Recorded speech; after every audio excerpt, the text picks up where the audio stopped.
Fill her up. You're listening to the Gas Digital Network. Hey guys, today's show is brought to you by Heshy Socks. They've got a brand new line of athletic socks, the perfect white sock. It's a whole new line, a whole new style, but it's what Heshy Socks are known for. Their amazing feel. That's still there. For those of you guys who are new to the podcast, you might be wondering, why does Dave love these Heshy Socks so much? Well, let me tell you something. If you're tired of your feet hurting after a long day in dress shoes, go to heshysocks.com. They will solve this problem. Most fashion and dress socks are expensive, they're poorly constructed, and they provide zero protection. Not Heshy Socks. Heshy Socks are cushioned in the heel, foot, and toe. They have arch support in the center so your feet don't slosh around in your shoes. They're made with breathable Pima cotton, and they're antimicrobial to kill the stink. They're also designed to stay up, so you don't have to tug at your socks all day long. They stay right where they're supposed to be. Go to heshysocks.com. That's hesysocks.com. Enter the promo code problem30. You're going to get 30% off your entire order. Fashion socks, basic, ankle socks, and now athletic socks as well. heshysocks.com. The best thing to ever happen to you. All right, let's start the show. We need to roll back the state. We spy on all of our own citizens. Our prisons are flooded with nonviolent drug offenders. If you want to know who America's next enemy is, look at who we're funding right now. Every single one of these problems are a result of government being way too big. You're listening to Part of the Problem on the Gas Digital Network. Here's your host, Dave Smith. What's up, everybody? Welcome to a brand new episode of Part of the Problem. I am thrilled to have back on the show the great Michael Malice. I am particularly excited because it's been a little while since you've been on the podcast. I was on your podcast a couple weeks ago, but on this one, it's all, they're slightly different.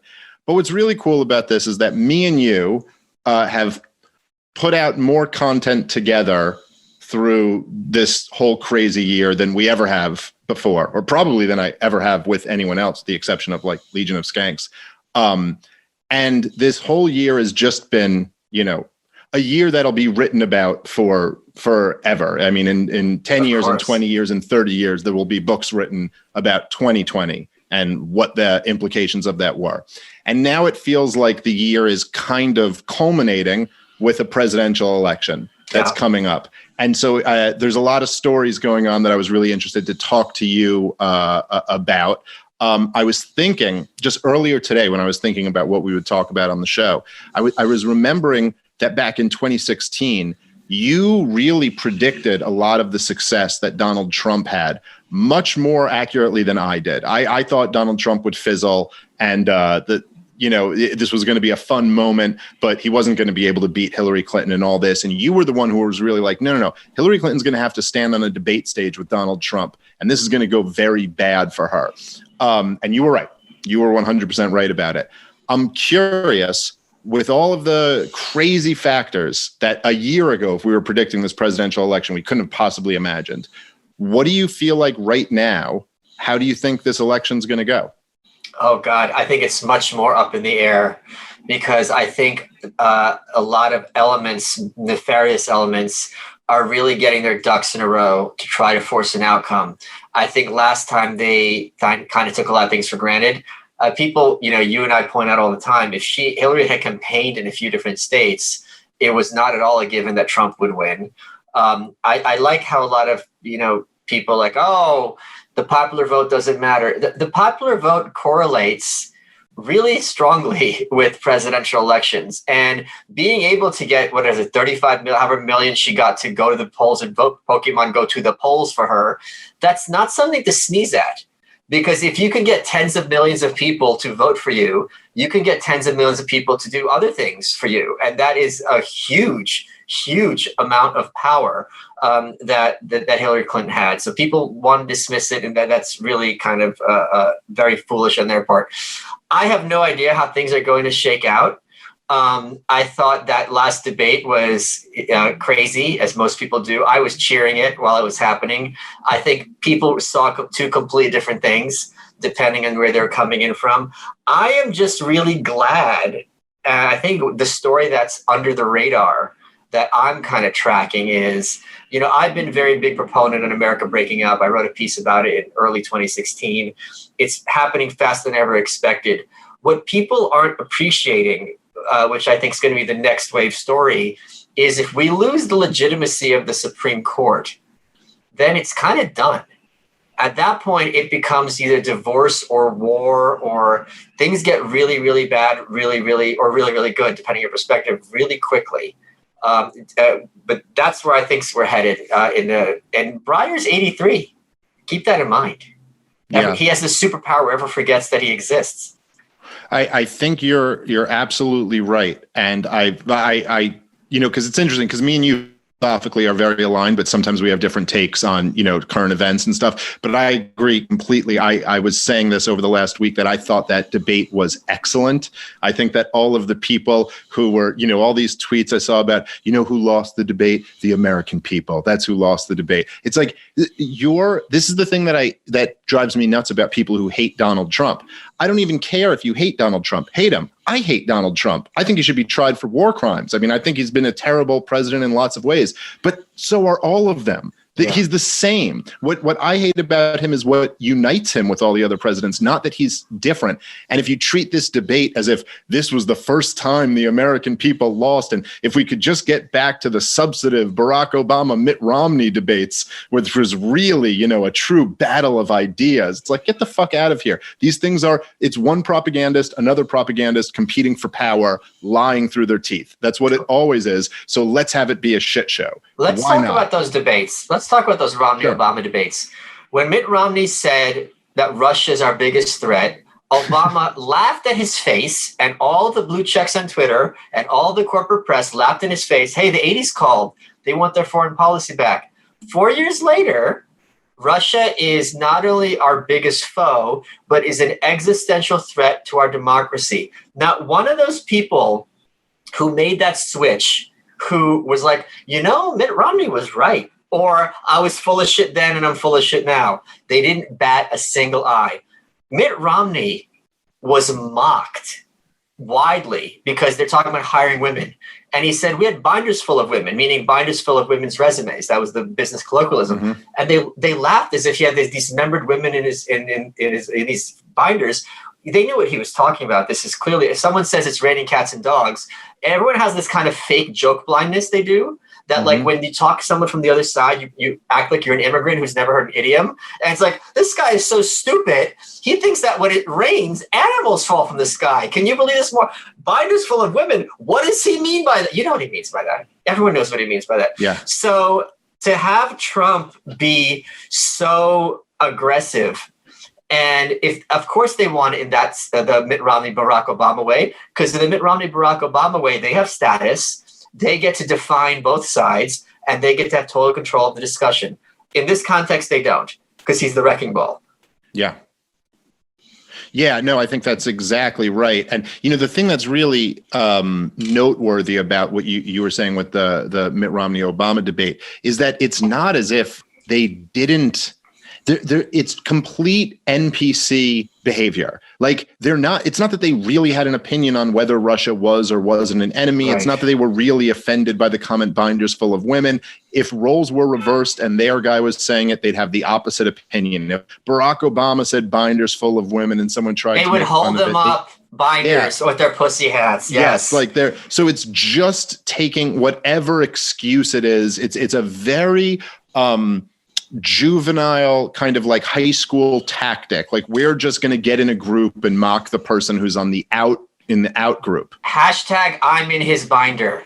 Right. If Obama talked about it, they'd be saying, I want to be in his binder. Yes. So, okay, I was going to talk about this later in the podcast, but since you brought this up, this kind of segues into this. There's been some conspiracy theories that have been floating around the internet quite often with these things when there are really wild conspiracies, like QAnon type stuff. You think Jorgensen, CIA? No, she'd be much more effective. I wish Jorgensen was CIA. Oh my God. I would take just like for some of their like advice on persuasion techniques or something, please. We could use a little bit. I'm sorry to distract you. Did you see what happened when she was on Rubin this week? Oh yeah, I saw. Did you see the ending? Oh no, I saw part one. She goes, "Hey, can I have your vote?" And he goes, "No, I'm voting for Trump." Oh, Jesus. It's like on Seinfeld when George said he was going to say "I love you," and Jerry's like, "How sure are you for the "I love you" return? Because you really got to be sure." Because because if you don't get it, that's a pretty. What does he say? It's a line. He goes, "That's a pretty big something hanging out there." Matzo ball hanging in the soup. Yeah, pretty big matzo ball. Yeah. Well, what I did see, so I watched part one. I didn't get to that part, but what I did notice were the comments in the YouTube. Oh. And I was looking through and the only reason I looked through is because Michael Heiss mentioned it. It was like, dude, not like one or two, like all of the comments were her Black Lives Matter tweet. Oh, go look God, at all the top comments, all of them. They're like, yeah, she said being not racist isn't enough. We must be anti-racist. Fuck her. All of this stuff. And I got to say, I had like two conflicting emotional feelings about it. At first, because I am a libertarian and I root for other libertarians, I was just like, oh God, this sucks. And then I felt kind of satisfaction that with this kind of like, yes, see, I fucking told you. Like, this is so, there's something that's really, it's frustrating, but as it comes true, it's like, okay, so as we've discussed before, yeah, you're looking at them, you're seeing all these comments. First of all, she has more unlikes than likes, which for a Rubin video is like unheard of. There's 1.6 thousand likes, 1.7 thousand downvotes. This had 47,000 views. My interview on Lex Friedman had 200,000. That's the thing that's popping up next on the right. I just happened to see that. Oh my God. By the way, that interview with Lex was fantastic. I highly recommend people go check that out if they haven't already. But I'm reading what you said. Literally every comment. And these are comments with hundreds of likes on them. So it's not as if just one person or two people. Now, of course, this isn't like a scientific, analysis, but it really says something. And, as me and you had discussed a few times, if you're Joe Jorgensen and you're Spike Cohen and you're running this campaign, it's like, okay, well, you don't have two governors on your ticket like Gary Johnson and Bill Weld did. You're not going to be able to get on CNN necessarily as easily, but what can you get on? And here's the good news. Some of these shows have more views than some CNN shows. So she got on Ben Shapiro's show. I know she did Glenn Beck's show. Okay. She did Dave Rubin's show. But this is what's so interesting about the strategy, what I'll call the BLM strategy of going, trying to target Black Lives Matter supporters when the only big platforms that you're getting on are these kind of not that type environments. Like Dave Rubin represents what a lot of people, I think there's a huge demographic that he kind of encapsulates. And obviously he's a very, very popular show with, I think, a couple million subscribers on YouTube. Yeah. And he 1.38 million. Yeah. Okay. So okay. So over 1 million subscribers. And he's a guy who's like, look, I was a leftist. I was like on the Young Turks, like a hardcore leftist. I've left the left because I think they're crazy. And I think he's kind of in this frame of, I don't know exactly what I am. I guess I'm kind of libertarian, classical liberal-ish, but he's basically just against the woke left and willing to have reasonable conversations with different types of other people. All right, guys, let's take a quick second. I want to thank our sponsor for today's show, which is Real Paper. Real is here to make sure you have toilet paper delivered straight to your door before you even know it. Real makes 3-ply toilet paper made entirely out of sustainable bamboo. That means it's soft, durable, and great for the planet. Even during the pandemic, Real is making sure that their subscribers have plenty of toilet paper. Guys, I subscribe to Real. I had toilet paper through the entire pandemic. If any of you guys are worried about lockdowns coming in the future, go to realpaper.com, subscribe right now. You'll be good to go. With Real, you can pick and choose when you get your shipments so you never run out. Choose the convenience of auto delivery, or if you don't know how often you need it, you can buy a box at a time. But the best part about Real is for every roll you buy, Real helps people in need get access to clean toilets. 2.4 billion people around the world don't have access to a safe toilet, and Real wants to bring that number down to 0. Now you can help just by going to realpaper.com. That's REELPAPER.com. Use the promo code POTP25 and you'll get 25% off a single purchase or your first subscription box. That's realpaper.com. The promo code is POTP25. Do good and feel good just by wiping your butt with Real Paper. All right, let's get back into the show.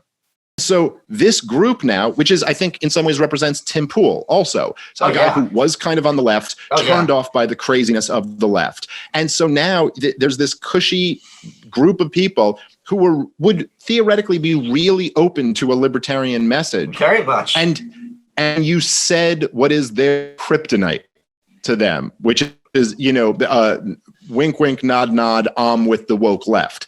Now, of course, it's her person running social media who said this, but still, I mean, if you can't look at that and learn, if you look at all of these comments and you go, man, you lost any chance of convincing these people with those tweets, you better show me what you gained from those tweets, right? Because I'm not seeing anything that was as good as that. Okay, anyway, so to the what I was going before, the conspiratorial stuff that's going on. Now, oftentimes, like with Pizzagate, right, where there's a conspiracy theory that floats around, some people have some wild views on it.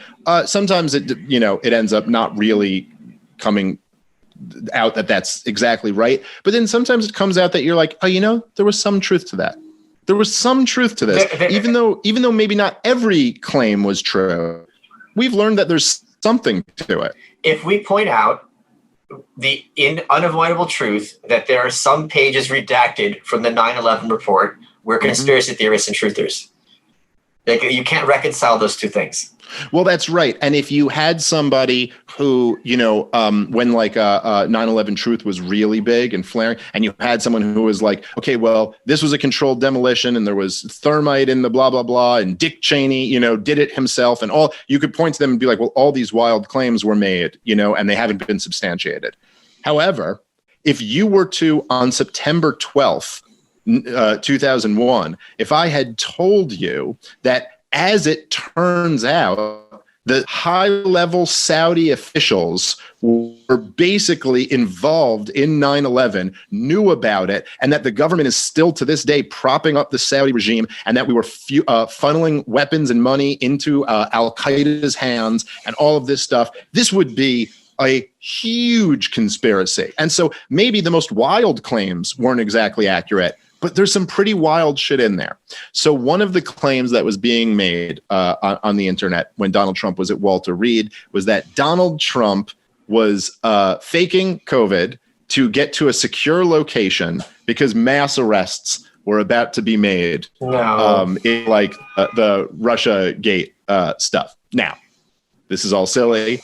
Donald Trump is out of Walter Reed. No arrests were made. However, Donald Trump's Department of Justice has been declassifying a bunch of stuff that is true. in regard to the origins of the Russia investigation. And although, now this is something I've covered extensively over the last few years because I find the story fascinating. It's a story that has a few different components. Number one, it has the entire corporate press lying through their teeth, claiming that they have the biggest story in American history, which is that the sitting president is compromised by a hostile foreign power.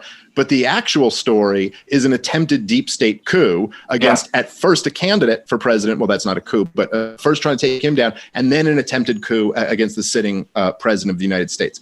What was just declassified is a huge story that no one in the corporate press wants to talk about. But holy shit, this is really big. They declassified the former head of the CIA, John Brennan's notes.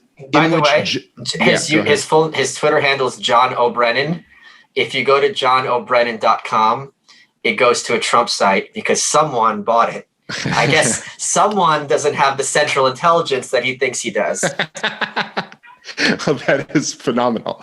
But so what was released were his notes And in his notes, he says that he informed President Barack Obama of Hillary Clinton's intention to create the Russia hoax. No. That Hillary Clinton was going to use this narrative that Donald Trump is in bed with Vladimir Putin to distract from her email scandal. And this is John Brennan, fully aware of it, letting Barack Obama know, hey, dude, this is what they're doing.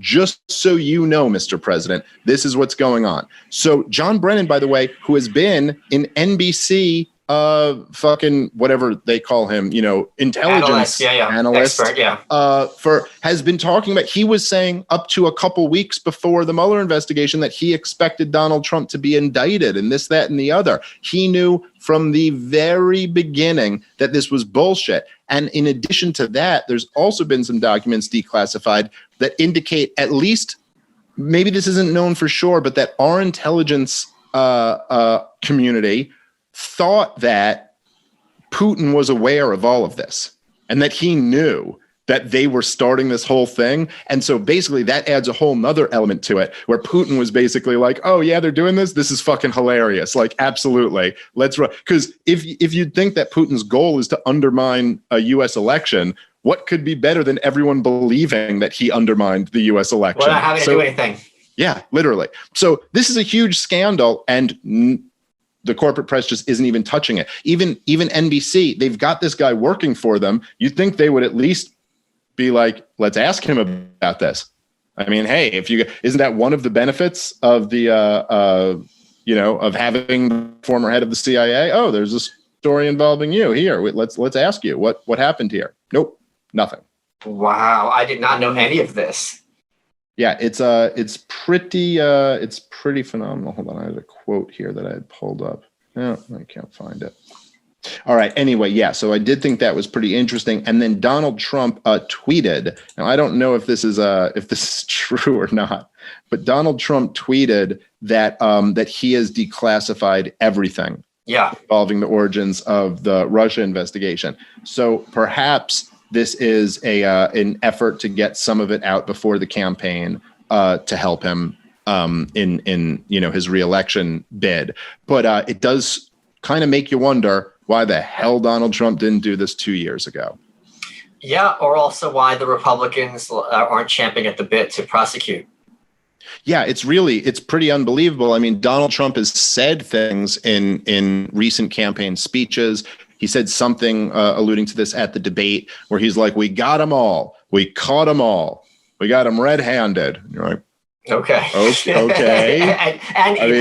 He's on NBC. We all got him. Just turn on the channel 4 New York. So it is pretty weird that you're kind of like, well, all right. I mean, so why aren't we going? Because there's no question they do have a lot of people on crimes. And I don't know if you saw, but when Comey was testifying, he was virtually testifying, but it's sworn. He's sworn in the same way, and it was really quite something to watch. Or they'd ask him these questions. I mean, the amount of times he was like, "Well, I don't recall that happening." It's like, wow, you seem to really not remember a lot about investigating the president of the United States. I feel like that would stick out. Yeah. Like, I feel like you'd remember that. That'd be like a pretty big deal. Like, it's not like you're asking about some random, like drug bust or something like that. Like, this was a really big case. But yeah, he doesn't seem to remember who lied to the FISA courts, or he doesn't remember this, so anyway, there certainly is a conspiracy here.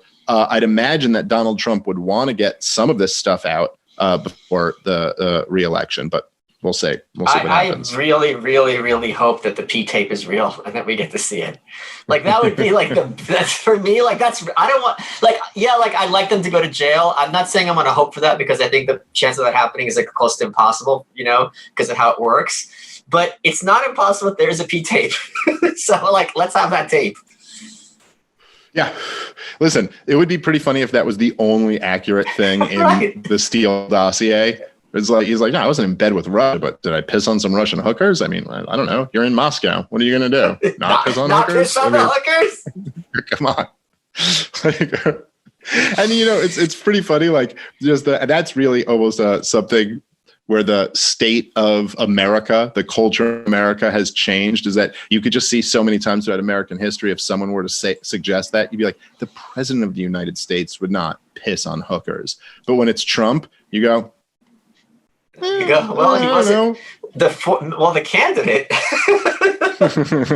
Right. Yeah. All right. So Trump getting COVID was a pretty fascinating story. Pretty interesting. I mean, it seems just crazy that he's been out there this whole time being Trump and just got it a few weeks before the election. But viruses are they're viruses, so it can happen. It was interesting for a lot of reasons. Number one, how is this going to affect the election? Certainly, a lot of Trump's appeal is a pure monkey brain thing. And him being sick does not help that. Him being in the hospital does not help that. But one of the things that was also very interesting is that it provoked a response from the corporate press that was really something. I mean, people, they could not help themselves from showing all over their face how much they were rooting for him to get very, very sick. Or die, and how much they went with the narrative that he deserves this, that he's, this is his own fault. He didn't wear the mask, and the mask would have saved him. Just like everyone who got AIDS, it's their fault. They deserve it. Well, it's really like astounding to think that in a country where you're saying that this is the worst thing ever, and there have been, a lot of people who have died from it, and a lot more people who have gotten it. The idea that you're now accepting the premise that it's your fault if you get it and weren't 100% careful is really quite a weird stance to have. But now we see that Trump's out of the hospital, seems to be doing okay. The media was furious about this. And it was really, and I do think this was brilliant. This is Donald Trump at his most politically savvy, which for anything you could say about Donald Trump, and he is not a guy who understands any policy. I mean, there's not one single policy that you listen to Donald Trump talk about and you get the feeling that he's read a book on the subject. There's not one. There's literally not one. Read a book. Educate yourself. But there really isn't one policy that you would go, Donald Trump has a deep understanding of this issue. There isn't a single one.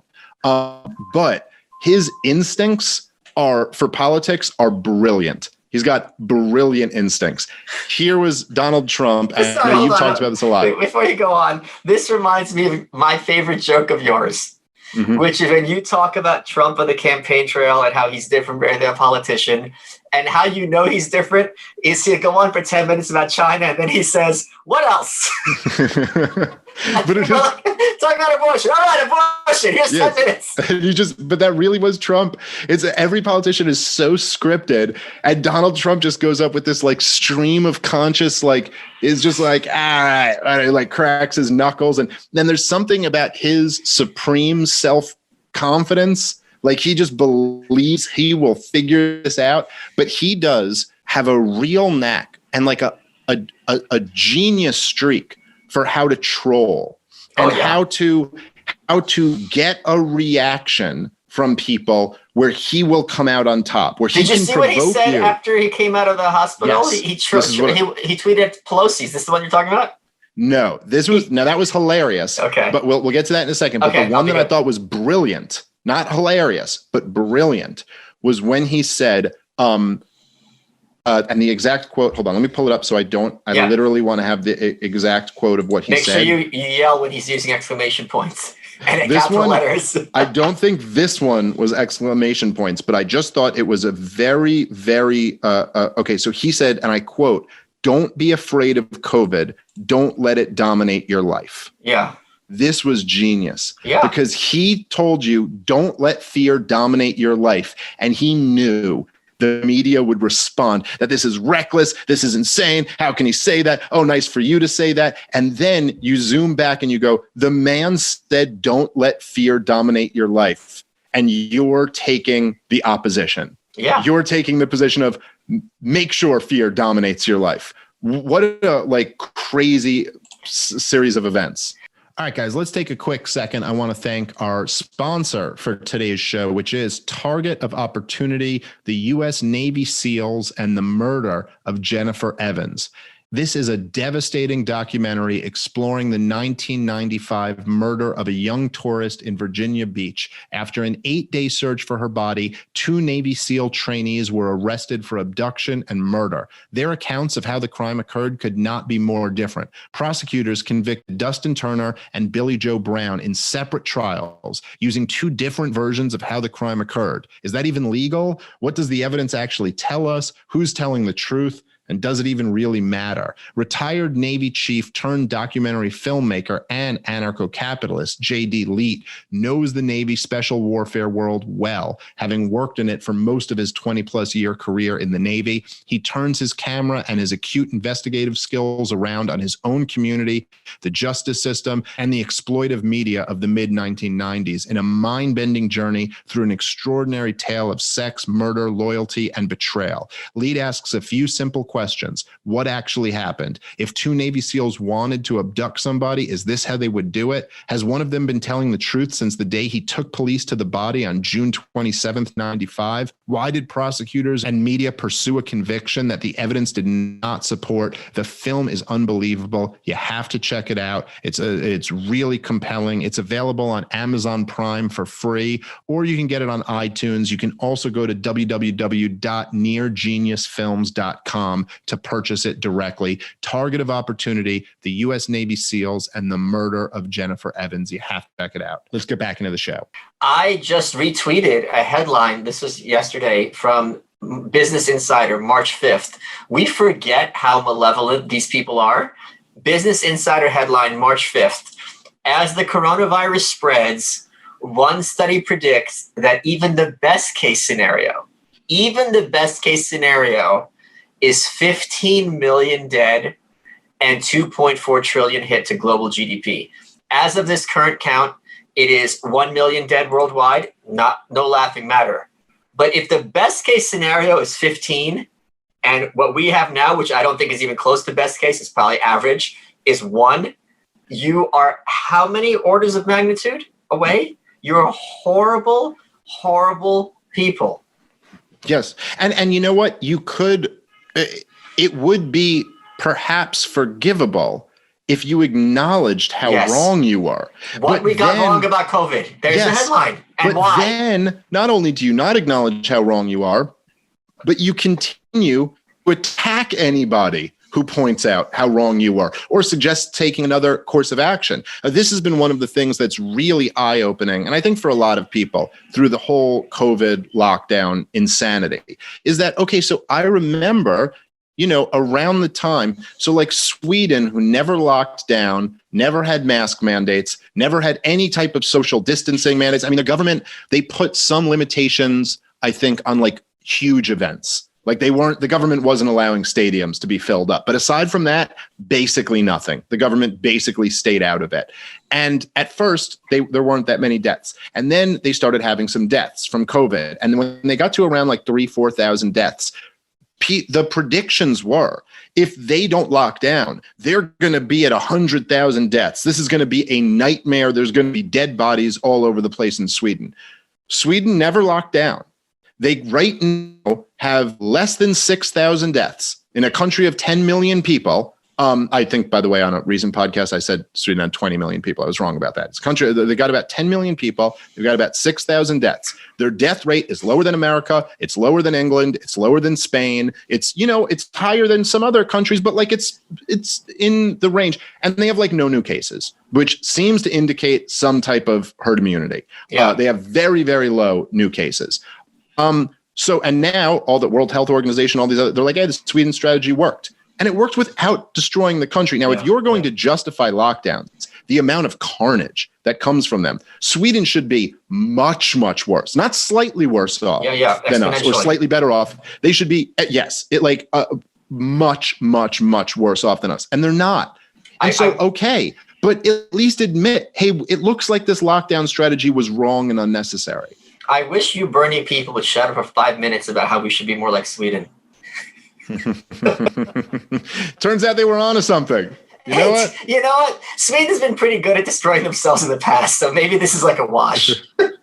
Well, yeah, but I don't know if the Bernie people ever thought it would be their free markets that would be what separated Sweden from anywhere else. The freest country in the world. Not even Corona. Here's another example that I bring up all the time. Every single person who told us earlier in the year that if we don't go into Syria tomorrow, there's going to be another Holocaust, that there's going to be the Kurdish genocide, that this isn't a war, they really want to exterminate this entire population. Every single person who said who tried to use the shame of past genocides to get us that boots on the ground overseas, everyone who did that, none of them had consequences for this. The Kurds are not extinct. There's not, gas chambers and so on and so forth. There's not concentration camps. They're not being wiped off the face of the earth.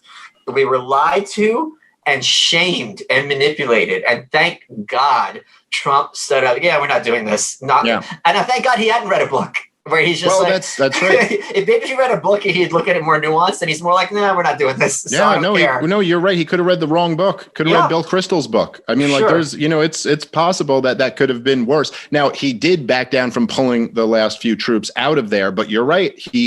Donald Trump, to his credit, and this is the biggest thing to his credit that he has, is that he has not gotten us into a new, stupid, deadly war.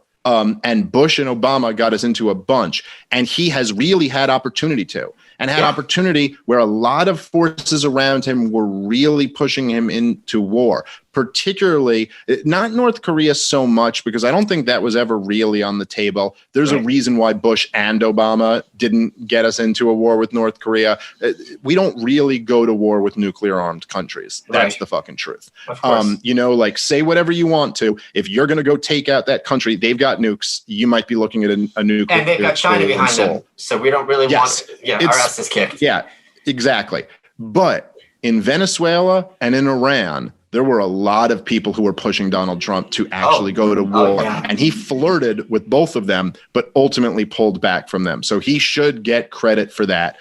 He should also be blamed for continuing the war in Yemen, because that's, just the worst thing in the world. But that is all of that is important.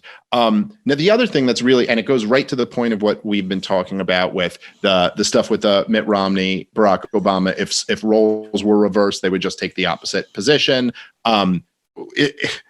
Donald Trump getting COVID and saying it's kind of his fault because he wasn't wearing a mask. Listen, we've seen images of Andrew Cuomo without a mask. In the street. We've seen Chris Cuomo out while he was COVID positive. We've seen Nancy Pelosi out without a mask. And if any one of them were to get COVID and you started saying, well, they kind of deserved it, the corporate press would blast you as a just, deplorable person for saying this. So it's obviously just that they don't like Donald Trump, and this is the excuse. And then that kind of segues into the tweet that you were talking about that Donald Trump blasted. I couldn't believe it. He goes, hey, Nancy, you should wear a mask in your beauty salon. Beauty was in quotes. It was so beautiful. In quotes. Oh, my God. Putting beauty in quotes. Jesus Christ. I mean, I'm going to defend Joe Biden a little bit because I think it's easy to attack him and not enough people defend him on the good qualities he does have. There was something that really did get to me, and I'm going to sound like a full-blown statist, and I don't care. Mm-hmm. When he, during debate, told Trump, like, can you shut the hell up? He caught himself. He's like, I'm sorry. Like, the guy obviously does have a lot of respect for, like, the office of the presidency and, like, in a kind of old-fashioned, like, USA patriotism way, which I kind of like because I cut my teeth on Rand.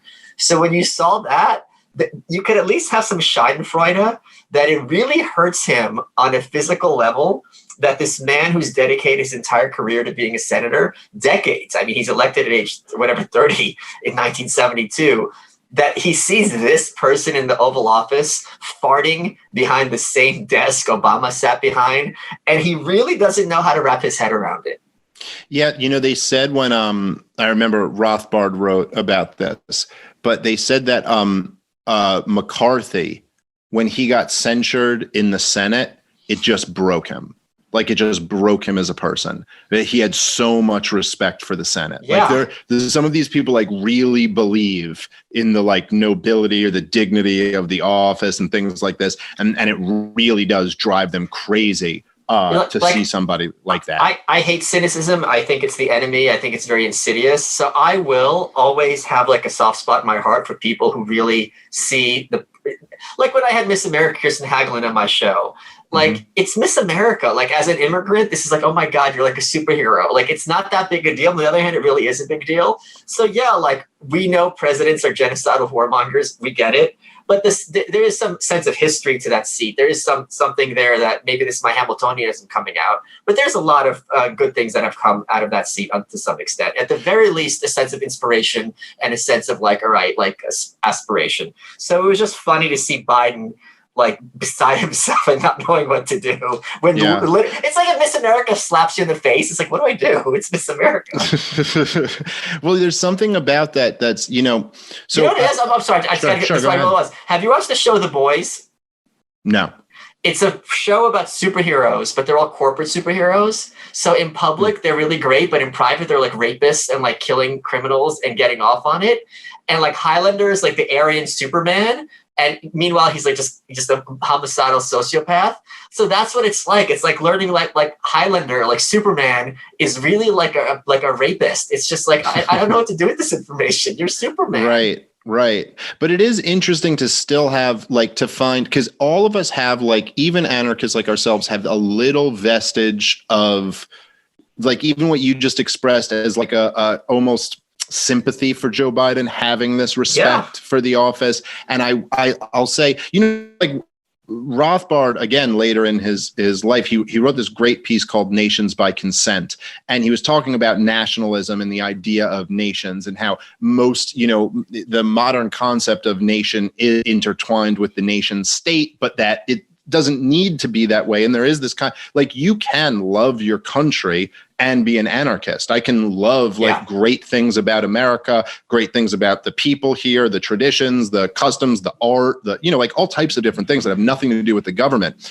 But even within the government, I will say where I had my like the whatever little strand of statist thought or something was with this thing where the deep state tried to overthrow Donald Trump. Yeah. And there was still some part of me that's like, that is the duly elected president of the United States. You do not, excuse me, CIA officer. Excuse me, you sir. you say, sir, yes, sir, when he gives you a command and you do as you're told. So like that, and it is a weird position for an anarchist to feel that way, but I still do have some little bit of feeling of like, hey, you do not, like, I'm sorry, you do not have the right to do that.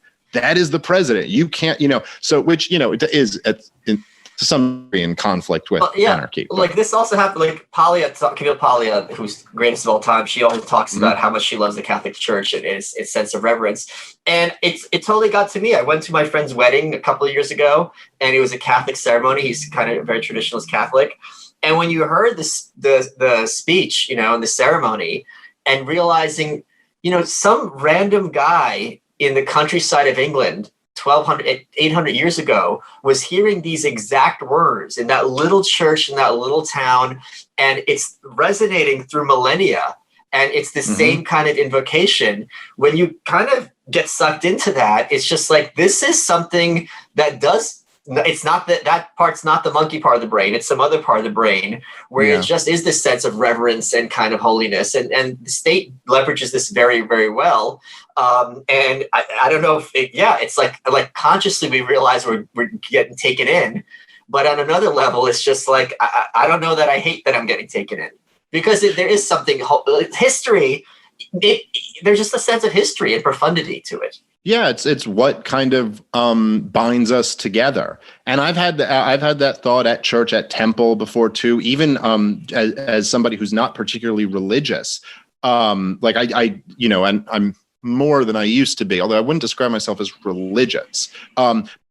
But there's something about hearing that. I mean, I was at my nephew, my sister's son's like baby naming ceremony. It was the last time I was at a temple, and you hear just like a group of people in this temple, and they're like singing these songs, and you're like, dude, this is like what my people have been singing for, like thousands of years. Yeah. And there's something about that kind of like binds you to everyone else. There's something there that's hard to not get sucked into a little bit, whether or not you believe in the literal word of the Bible or anything like that. There's a different thing to it. By the way, have you ever interviewed Camille Paglia? Oh, I wish. No, I've interviewed her. That'd be a great one. I interviewed her in writing.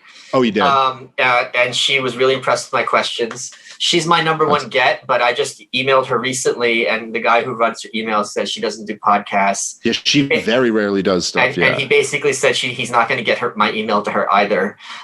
So one of the things why I owe so much to her is because she always described herself as a Warholian, how much she loved Warhol. And I read her when I was in high school.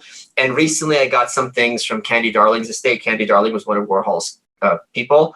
And Pali is very big on the high art culture and low culture, and conflating the two and saying there's no difference between, let's suppose, how people thought of the Greek gods and how we look at celebrities nowadays. Because the Greek gods weren't regarded as perfect; they were heavily flawed. This one's screwing this one, now this one's screwing that one. Yeah. It's the same kind of philosophy. So there was something called a reliquary, I think it was called, where in the Middle Ages, they would have pieces of like Adam or pieces of like Jesus' foreskin or Mary's milk was on display, or this bone from this saint, and you'd have a shrine to it, and people would come from far and wide to look at it. And I emailed her because I had a piece of Candy Darling's hair from the estate. I said, oh, get the reliquary ready. And she never replied. And I'm like, okay, so the guy didn't get it to her, but that was kind of like, oh, damn it. If she saw this, I think she'd be really, really excited by it. I would just love to watch a You're Welcome episode. It would be with Paglia. That would be incredible. I think I would literally start by like kissing her feet. Because it would be such a funny visual, and if you watch, I mean, she'd be cool with that too. Oh yeah. Oh gosh, I could do an Camille Paglia impression. I'm not going to do it, but if you watch her old back in the day appearances, I'm sitting there taking notes. Because that woman knows how to talk, and she has what I aspire to have, which is to be the kind of person where you can sit and listen to them talk about literally anything. And if they're talking and they're full of crap, you don't care. You're like, keep talking. This is complete bullshit. I don't care. Keep talking. Like she loves Kamala Harris. And it's like, okay, cool. Does she really? Yeah. And I have there's no part of me that like respects her less. I'm like, okay, that's cool. Oh, yeah. No, I don't respect her less, but I'm a little unhappy about that. But hey, what are you going to do? No, she was incredible. All of her like TV appearances that are out there. She talks like a mile a minute. She's got like almost like a Ben Shapiro style of talking, where she's just like just going and going and going. But it's phenomenal. Okay, so you brought up Kamala Harris. Let's transition to that tonight. After we finish recording, so this might have already happened by the time some of you people are listening. And we're going to transition. We're just going to transition to Kamala Harris. Done. Okay, go ahead. So there's a vice presidential debate between Mike Pence and Kamala Harris. Kamala Harris. Do you think it's Pig versus Pence? There you go. Pig in the great Pig Pence battle. What do you think now that we don't know what's going to happen? Pig Pence versus Pig Pence. Am I right? So stupid. So do you think now that it's kind of in doubt whether or not there'll be any more presidential debates, does this debate take on more importance, or just because it's such a crazy year, does it take on more importance? The vice presidential debate never really matters. Like they try to make it, hype it up. Like I didn't watch, you and I are obviously political junkies. I didn't watch the 2016 vice presidential. I didn't watch the 2012 vice presidential debate. 2008, I did watch because there was a big question about what Sarah Palin would be like. And for people who forget, Joe Biden handled her very, very well. He was firm, but he wasn't bullying. It must have been a weird situation for him. How do you deal with this kind of woman who's new on the scene? I am going to watch. I'm going to live stream it because people seem to enjoy that. I think she is really bad. I can't think of anyone if we look at the 2020 debate season, I don't think there's anyone who's done worse at the debates other than Biden than her. Like, no one else did really, really bad. She did worse. She did worse than Biden. No, but I'm saying who other than her and Biden, I don't think anyone had a bad debate performance in the point that it really screwed up their campaign. Who? Bloomberg. Oh, yeah, you're right. Oh, no. But that wasn't even really him. That was Elizabeth Warren came shopping for blood, and she fucking delivered. Well, it took me almost a second because I didn't even remember. He only had like one or two appearances. And Warren, credit to Warren. But listen, there were only two candidates, Michael Bloomberg and Kamala Harris, who straight up lost their candidacy at the debates. Yes. Like, what did so bad that it was like there is no option of you winning anymore. And here's something else that is unacceptable and inexcusable, okay? After you get your ass handed to you by Tulsi, who roasted that pig, because Hawaiians know how to roast a pig, when you go afterward, your people need to be doing their Googling or getting those files. So when Anderson Cooper's like, what are you about those criticisms? Anderson, she said some things on the stage. Here are the facts. And we're emailing them to your producers and we're putting out right now. Fact. I just go through all her point by point and defend yourself. I don't understand her position. I'm sure she has some spurious reason. If there's some DNA test that can exonerate someone on death row, how is it advantageous to you to keep this person in jail? Like, I don't understand even a Machiavellian sociopath reason. It just seems like stupidity all around. There's got to be some excuse. I don't even have that from her. All she said is, I'm a top tier candidate. And then she completely imploded. So I think Mike Pence is no dummy. I think he's going to come prepped. I don't think Trump, by all accounts, supposedly, he didn't really do much rehearsal for the debate. He, understandably so, for amazing reasons. I think Mike Pence is going to come strapped. But I do think in many ways it's probably going to be a nothing, because we don't even remember Tim Kaine existing, or that it was Paul Ryan. Yeah, I do think the thing that's different about watch Mike Pence literally kills her tonight. It really mattered. That was very relevant to the campaign. No, I think there is something different this year because a few factors. Number one, it's the craziest year in our lifetime. So this is a hyper polarized situation and everybody's focused on it. Number two, it is in doubt that there'll be another debate. We don't know. I don't think it is in doubt, honestly. Well, you think it will happen or won't happen? Yes, I think it's absolutely going to happen. I don't think there's virtually literally any chance it's not going to happen. I think the next one is not going to happen is my guess, and the third one will. That would be my prediction. I'm sorry. I thought you meant there's a possibility there'll be no more. Yes, it's possible they'll cancel one. I agree with you. It looks like the next one probably won't happen because technically, I don't know if I think he's supposed to for 2 weeks, not really. You're right. No, you're right. I misunderstood what you were saying. Okay. Yeah, because it's supposed to be in 8 days from today, the 15th, my mom's birthday. Right. And so it's an easy reason to not for Biden to not. So the third one will probably happen, but it's not exactly guaranteed, which is unlike any other year where it would even be in question. Sure. So on top of that, you also have the oldest two candidates running for president in my lifetime. Can I talk about this for 1 second? How despite all the talk about we have to fight white supremacy, like this year we have the two, like instead of getting a fat, like an old white crazy guy, we have an older, crazier, whiter guy for the Democrats. Yes. Like there is these two candidates belong in the 1840s. Or no, you have this plutocrat and then you have this lifelong politician. These are like symbols of establishment corporate power. Yeah, well, and there's something, and this is a thing that I've been on, like a big kick I've been on for a while now, but it's perfect. It's a perfect demonstration of the woke religion. Yes. Because it really is. So I look at this just like, I basically just use the Rothbardian analysis of the progressive era, and Rothbard's analysis of the progressive era was essentially that progressivism was a right-wing takeover of a left-wing movement. So basically that there were these left-wing socialist types who wanted a managed economy because it was so unfair that there were the robber barons and there was all this wealth inequality and blah, blah, blah. And that then the robber barons basically took over the movement and they were like, oh yeah, absolutely. A managed economy that's a great idea, but we're going to manage the economy. And they became the managers. And I look at wokeism as almost the same thing. It's a corporate takeover of this left-wing cause. So this started, I think, somewhat organically in academia. You have things like critical race theory or, things like this. And then you have J. Morgan Chase jumping on board with it like, oh, yes, we're very happy to send all of our white execs to diversity training. No problem. So we cool now, leftists? Now are we cool? And it's basically buying off what you see as your biggest political threat.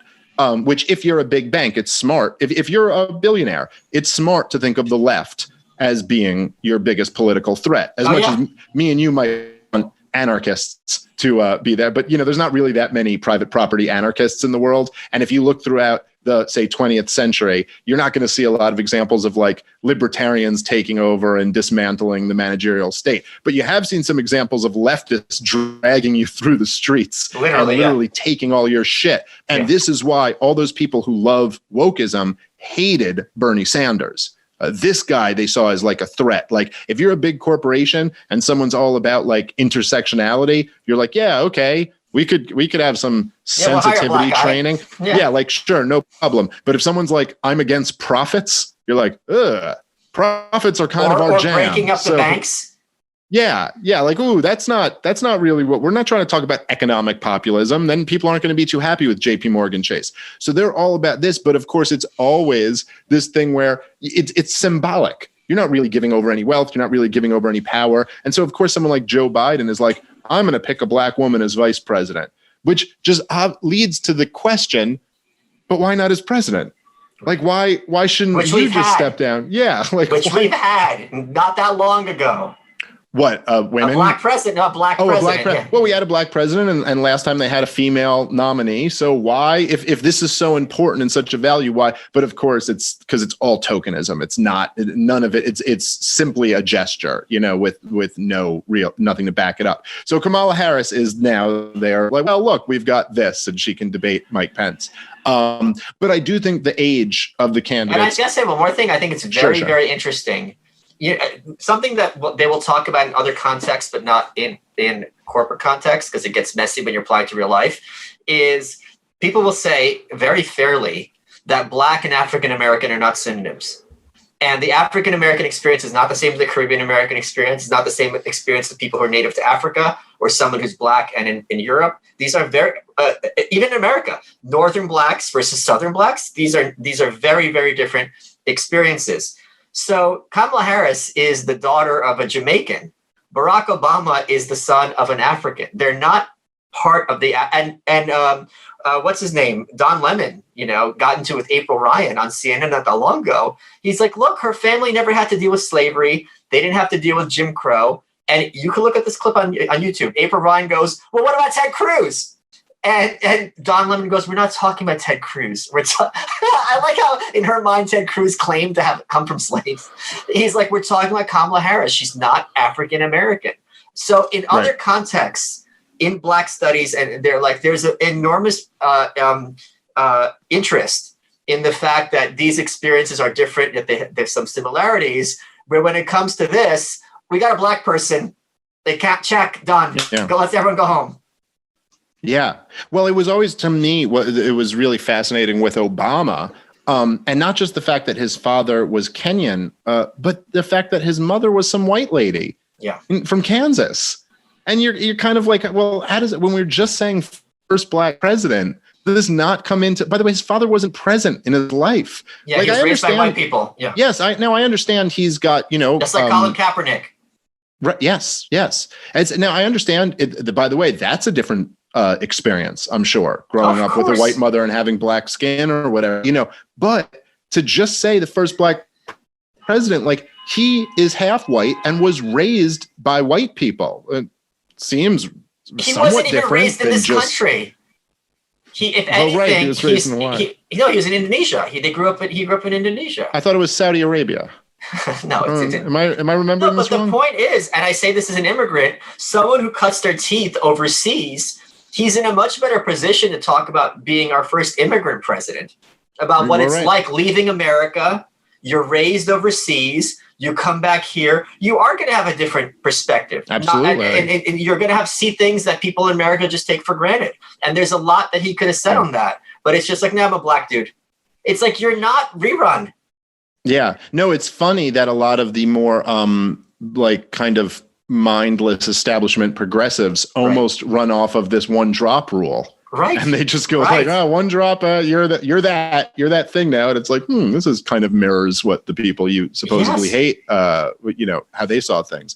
But I do think, as I was saying, the age of the candidates puts a little bit more importance on the vice presidential debate, especially when there's question marks about Joe Biden's functioning. And here's something else. And Trump had COVID. That my friend pointed out. She goes, because Kamala Harris, she was vanished. You haven't seen her for weeks. And I thought that was very interesting. My friend pointed out, because you can't have her out hustling Biden. So if Biden's day is done at 9 a.m. or at 6, you can't have the VP everywhere, because there it looks like she's campaigning for president, and it points out how weak she is. I'm like, that is a very, very smart observation. That's a very good point. A very good point that I never really thought about. But that has been one of the really fascinating aspects to the Biden candidacy, is that, there are these kind of questions about Joe Biden's mental capacity. And his, like how he's had these elder moments, many of them, and it's not exactly clear how much of him is really there. Now, he certainly did show, like, for the debate, he can get it together enough to not implode through a debate. Although I'll say, everywhere you see Joe Biden, whether he's giving a speech or having one of these, pre-rehearsed town hall things where there's no tough questions asked, and he seems slow, and he seems not as good as Joe Biden of a decade ago was. Here's the other thing. People, I had a poll on my Twitter. I said, who do you think contributed more as VP, Pence or Biden? And everyone voted for Pence.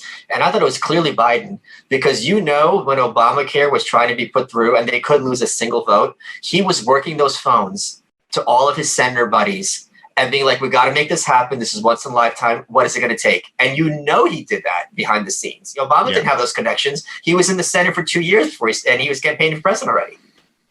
Yeah, no, I agree. Although, truthfully, I don't think either of them were particularly consequential. Correct, I agree. Vice presidents. But I'm saying nothing like Dick Cheney or something like that. Not even a question. But that's one example where Biden doesn't get the credit he deserves. No, I think you're probably right about that. Having somebody who was not just a member of the Senate, but a lifelong senator was something that I'm sure was, advantageous in trying to get legislation through, particularly in the first year where they got some really, really important legislation through. Awful, but important. But with the questions, so one of the things with this whole campaign, and actually one of the things that just, I think, is up there, the things that drives me crazy about this year, that I find to be one of just the truly, most horrible things about 2020, is that we have demonized so many of the great things that people do. And while we're doing that, kind of given excuses, if not downright praised, things that people should be ashamed of, or at least that are not positive qualities. So Joe Biden has been able to basically hang out in his basement and cast himself as the responsible one. Yeah. Oh, why am I not answering questions and facing the voters? Because I'm being so responsible about COVID. And so now it's kind of like almost got this excuse. And now when Trump gets COVID, that plays into his, I was being the responsible one. And now we're demonizing Trump for essentially having courage. Yeah. Oh, like, did you go out there and risk something that might be bad for your health? See, that's the worst thing you could do. It's really remarkable in the year 2020 that, last year, if you had said some of this stuff, people would think it was insane. Even like Democrats would think it was insane to demonize wanting to run a small business or wanting to go to work or wanting to see friends and family and being willing to take a risk in order to do that. And the idea that being completely isolated would be noble. The idea that being paranoid would be noble. And this is what they talk about. Capitalism atomizes all of us, right? That capitalism breaks down bonds between humans and makes everyone think of themselves as an isolated individual. And that leads to psychological problems because we don't have the things like you do under socialism, people working together. And now it's like, okay, everyone is under solitary confinement. Well, good. That's what we need. Yeah, that's right. That's right. And the idea that, to not even think about, and everybody, just about everybody knows some people like this. I know a couple people. And for anybody who maybe skewed a little bit more toward the paranoid side of things normally, this has been just a disaster. I know a few people who literally wouldn't leave their apartment for months, would not leave their apartment. And it's really this has been horrible for them this year. Absolutely horrible. Yeah. And we, again, we're not going to really understand the complete costs, the human cost of this for a while. Yeah, you're right. Hans Hermann Hoppe, the great Hoppe. Have you ever had him on your show? I have many times, but it's just me doing Hoppe and then telling myself what a great question that was vis-a-vis. Okay, yes, you got Hoppe. Anyway, so he said once, and I thought this was a really interesting point, was that he said, and you would not expect this, that Marx's class analysis was basically spot on if you applied it to the state and the state apparatus. And by the state apparatus, he means, the state intellectual. So what would be the corporate press, academia, the secret services, the whole cathedral. And the deep state, yeah. Yes. Yeah, no, he wouldn't use the term cathedral, but that's basically what he's referring to. But he basically said, if you look at them as the bourgeois and basically the rest of us as the proletariat, then Marx's class analysis is basically 95% accurate. That basically all of their wealth is taken from the rest of us, and that all of these critiques and truthfully, that means we're going to have a revolution and kill those efforts, huh? Yeah, well, I don't know if he's saying his predictions of the future were accurate or not, but that would be nice. And they're going to sell us the rope? Sweet. They'll sell us the knives. But there is something. It's funny because as you mentioned, this is what I was thinking about when they'll say that capitalism atomizes and isolates the individuals. It's like I don't know. I see very little evidence of that, but man, there is a ton of evidence that state interference has this exact explicitly. That's their goal. Yeah. Someone on my Twitter pointed out that you don't quarantine healthy people, you quarantine sick people. Yeah. So I think the fact that de Blasio is barking to ramp it up again here in New York, and there's certain zip codes where he's like, we're going to shut down everything, including schools and restaurants. Mm-hmm. Again, you and I have talked about this before. There's going to have to become a time where these people face personal consequences for their depravity. Yeah. Well, I'm it's funny because you don't there's a lot of things about that I just really don't like, and there's enough horrible shit that he's done that I couldn't support him or vote for him. But there is the other side is what Donald Trump has going for him. Yeah. And you see some of this stuff, and you're like, man, these motherfuckers just deserve to lose. They really deserve to lose, so that there are some consequences. Obviously, you're saying you want real consequences, but if they can do this and then win political office, then you're like, shit. Now they're just incentivized to do more of this, and that is really terrifying. But I do think. This is tough. I don't know what's going to happen in this presidential election. It's tough after this whole year. The economy is devastated. It's been a horrible year for Americans, and Trump is at the top of it, whether he likes it or not, whether it's fair or not to blame it on him. But I got to say that I did think there was something about Trump having COVID where I was like, you know what? They are now being lured into this reaction that I think is going to work against them. I saw this commercial with de Blasio putting on the mask and stuff, and you're like, dude, this is I don't think this is going to appeal to most normal people.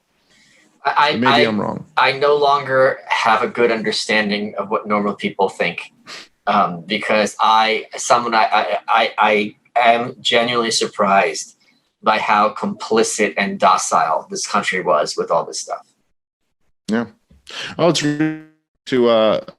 something to watch. It's something that, and me and you have like kind of, we've talked a lot and put out a lot of these shows throughout this whole thing. But, sometimes it's difficult because just like all of us, we live in the day to day, the week to week, month to month. But if you try to zoom out sometimes and go, man, I mean, they just scared the shit out of America in March. And that was all it took for the American people to give up everything. Yep. Everything. Your business. Yeah. Your business, your relationships, and your just church. In the political sense, any semblance of a belief in freedom, any semblance of a belief in the government can't really overstep these bounds. Okay, I know they've overstepped a lot more bounds than a strict libertarian would want them to, but no sense of like, they can't tell you can't go to this park, you can't go to this church, or you can't if go there's to, an emergency, the legislature will get together and quickly pass those laws that will enable the government to do what they wanted. There's not even a pretense. No, none of that. And then some of the really creepy things, like if you would just for a second, and I'm not trying to say the virus doesn't exist or the virus isn't bad. I've never been one of those people. I think COVID-19 is a nasty virus, and I think the evidence it supports that. But just imagine for a second there wasn't COVID, right? Like even let's say there was a threat, right? Or for whatever reason, you had to, let's say you could think of an argument where you had to instill some type of totalitarianism to defeat a threat, a legitimate threat. Well, whatever it is, I don't know, but like there's an alien invasion and the only way to defeat the aliens is to literally implement a totalitarian government. Okay, even if this worked and we defeated the aliens, you could still say we should be concerned about a totalitarian government that we've instilled as a result of this, right? So just for a second, I mean, imagine there wasn't this threat.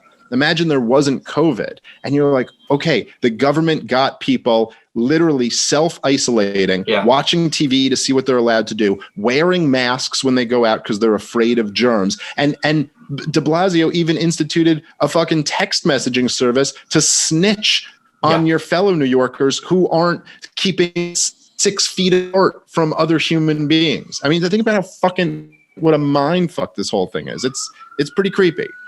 And it's pretty creepy how many people were happy to go along with it. Yeah, creepy is an understatement here. This is some very, very disturbing data that but again, and I know you aren't either. Neither of us are Democrat people. We never thought it was a numbers game.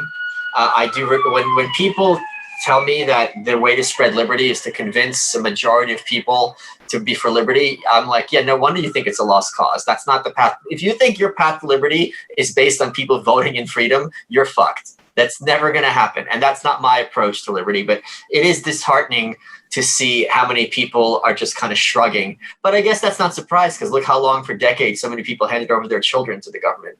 Yeah. And they're like, what are you going to do? Not have the government raise my children? It's like, okay. Yeah.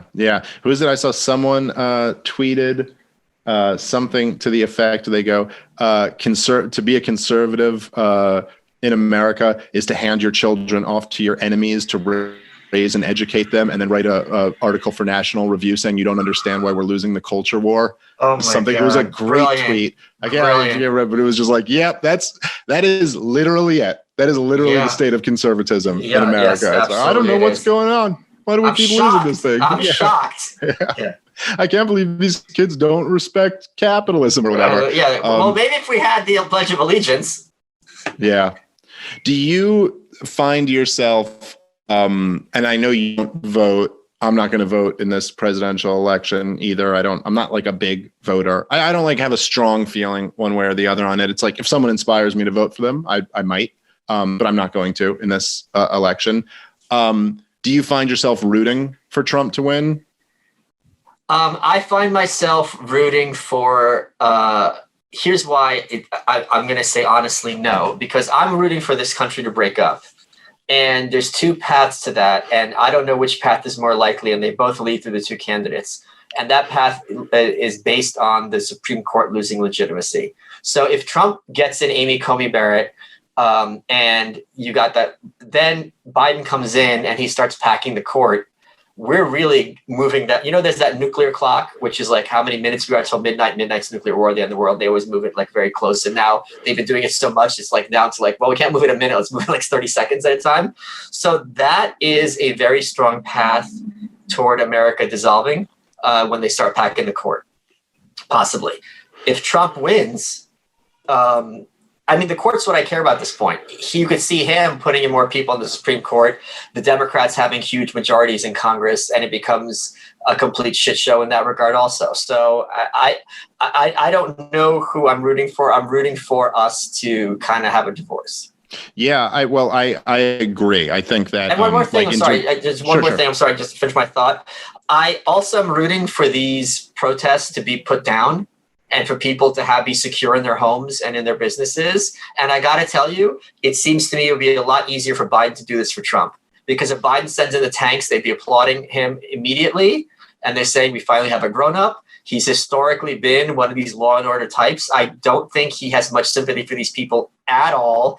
I don't think Lock 'em Up Harris has much sympathy for these people at all, despite her rhetoric that's serving her purposes. So it's very hard to say whether Biden Harris would govern as law and order we don't know. president, because that's certainly in their history of how they governed. Now they're playing to a base that doesn't want that, but that doesn't mean that they wouldn't turn around and then be that way, once they're in office. So that is up in the air. I'll tell you, and I get a little bit of heat from some of my listeners when I say this, and I'm not even saying this with certainty. It's just I'm thinking about this. So I agree with you that I think not only is it the best thing for the prospects of liberty, but the best thing that can just happen is a peaceful, dissolution of the country, like mass secession. I think it's possible that works out better if the right loses. In national office.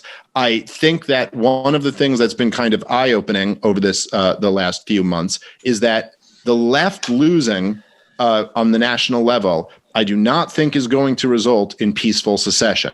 I think it's going to result in more violence and more violent clashes. And whereas the right, I do not think that if Joe Biden, let's say, steals the election, let's say legitimately steals it. Let's say it's a really close election and lawyers get in there. The Democrats are the party of lawyers and they out-lawyer Trump and they steal the election from him.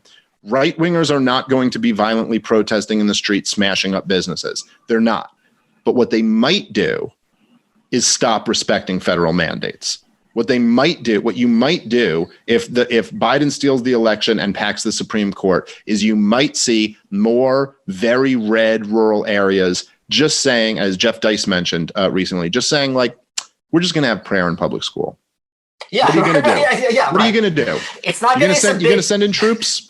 Do it. Yeah. Like, what are you going to like? Just kind of like the legal pot version of Red America. And we're just doing prayer in public schools because you know what? Like 95% of people here want it, and so we're doing it. And what are you going to do? And kind of challenge them to actually enforce it. And then if they don't, it might open up the floodgates of like, oh, well, they didn't enforce that. Okay, well, guess what? We're also not respecting this weapons ban. We're not respecting this. We're not. And this might be, again, I'm just speculating. I don't know. But this might be the best path forward. Whereas the truth is, and I'll tell you, and this is having a daughter, has certainly changed my perspective on this, where it's like, I do want to see this thing break up, but I want it to be peaceful. Yes. And that is like the most important thing to me. Like what I hate about the state is violence. And so in breaking this thing up, you don't want to have violence. And I don't see, if Trump wins, like, let's say like it's the right-wing dream. Trump wins, they keep the Senate, they flip the House. You're going to see violence in the streets. And that's not an excuse for I should root against that because the other side are a bunch of violent thugs. But I am concerned about that. And I don't know if that's the best way, to go forward. Can you hear that? Right now, what I'm hearing is all the binary thinkers who think Democrat and left equals bad, peaceful secession equals good. How dare you have this Venn diagram where there's good consequences for bad people. Dave, you know what you're talking about, blah, blah, blah, blah, blah. So it's like, yes. So feel free to tweet that at Dave and not at me, because I'm not interested in hearing it, because you just laid out why it's perfectly coherent and plausible. Although I have no idea what would happen. We don't know. Yeah, I don't know. I mean, it's possible that Trump winning is better for the prospects. It could be Trump liberty. wins and Trump is like reelected. Then he's like, all right, not messing around. And grabs his nuts and sends in the tanks. That's very possible too. Yeah, that is possible too. And it also could be that Trump getting reelected actually does force what somehow Trump getting elected in 2016 didn't force. Now, I don't think the probability of this is too high, because I thought that if it was going to happen, it would happen when Trump won in 2016. But maybe Donald Trump getting reelected forces some split between the insane, depraved progressive and the more reasonable ones, where they go, look, if we want to get it, like if we want to try to get back into, you know, having some respect level amongst these people, we have to approach this from a different perspective, you know? So I don't know. It's hard to say at this point. Yeah, I agree with everything you just said. And to your point too, which I think there is some truth to, is that it is possible, in the same way they used to say only Nixon could go to China type thing, that maybe only a Democrat could actually crack down on some of this violence, which again, you know, this is another thing that even some libertarian binary thinkers crazy when I've said things like the violent mob should be put down by any means necessary. And they go, does that even mean the state? And you almost have to go like, well, look, I mean, obviously, well, look, I'd prefer it be fucking, you know, like people exercising their Second Amendment rights. Like I would legitimately prefer it be private people, and would prefer it be as local a level as possible. I don't want it to be the feds coming in, but whatever, any means necessary being whatever it takes to make people secure in their homes and businesses. Yeah, that's what I'm for. I'm not too concerned if there's a no-knock raid on a like child pornography ring, right, and they end up shooting those people. I'm fine with that. Yes. And yeah, blah, blah, blah, slippery slope. Cool. I'll worry about the slope, but where we are right now, I'm fine with it. Yeah, well, it's also a slippery slope to say that you don't want to stop violence. I mean, which is, and we're watching that slippery slope right now. But it's funny because even like some of these, whatever, I'll have these arguments with some like really the kind of very pure libertarians, which I really, I consider myself a very pure libertarian. I just think that I think the role of libertarians, if we're just living in our abstractions and our theoretical views, which I like to do as much as anybody, I'm really into philosophy. But if that's all we have to offer, and you don't have like here's how it applies to the real world and can make people's lives better, then it's stupid and it's a waste of time. And we shouldn't spend time talking about this anymore because you're just jerking off. Like this doesn't mean anything.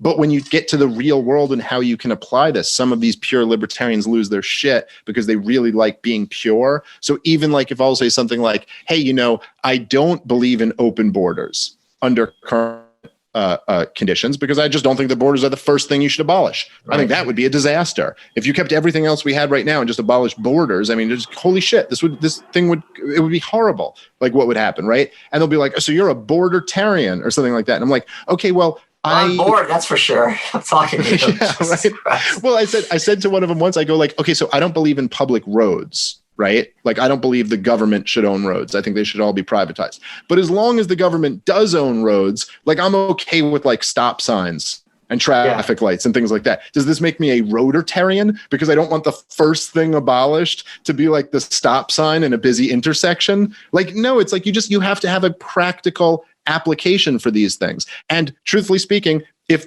we have state police and we have a monopoly on a security force and there's like a murderer out there, I'm okay with the cops arresting that murderer. Yeah. That doesn't mean I'm against privatization of things, but in the same sense, if these mobs are violent, I mean, they have to be stopped. People cannot wrap their heads around and have been trained to avoid the concept of trade-offs. Yeah. Because and I see this on Twitter all the time. It's like, would you rather have A or B? And they'll say neither. That's not how it works. Sometimes you have two bad choices. I love when you disclaim this in your Twitter polls and people still Like respond with and they get blocked. Yeah. Yeah, but you'll literally be like, okay, which one's worse, A or B? And then you'll have some note. You're saying, I'm not asking you if C would be better than A or B. I'm saying which one would be worse. And then nor am I claiming A and B are good. Yeah, then they come in, well, I just figured out that A and B aren't good and C would be better. And you're like, dude, how did you, like, how was this not, like, did this not insulate your binary thinking from, but somehow because they think that they're smart because they've outwitted the poll. And it's like, yeah, all you've outwitted yourself is into a block, and you don't want to have the mental exercise. That's cool. Go away. All right, brother. Well, it's always a pleasure when we do these, and I look forward to the next one. I actually am somewhat looking forward to watching tonight's vice presidential debate, because I think Oink Oink's going to be there. I think that Kamala Harris is prone to have some really cringy moments and some perverse way. I'm looking forward to that. I think there will be some has made America sick. Yeah, there's going to be some canned one-liners that she thinks are great that are truly horrific. I can't wait for them. I can't wait. Talk soon, Dave. All right, take it easy. Thanks everybody for listening. Catch you next time. Peace.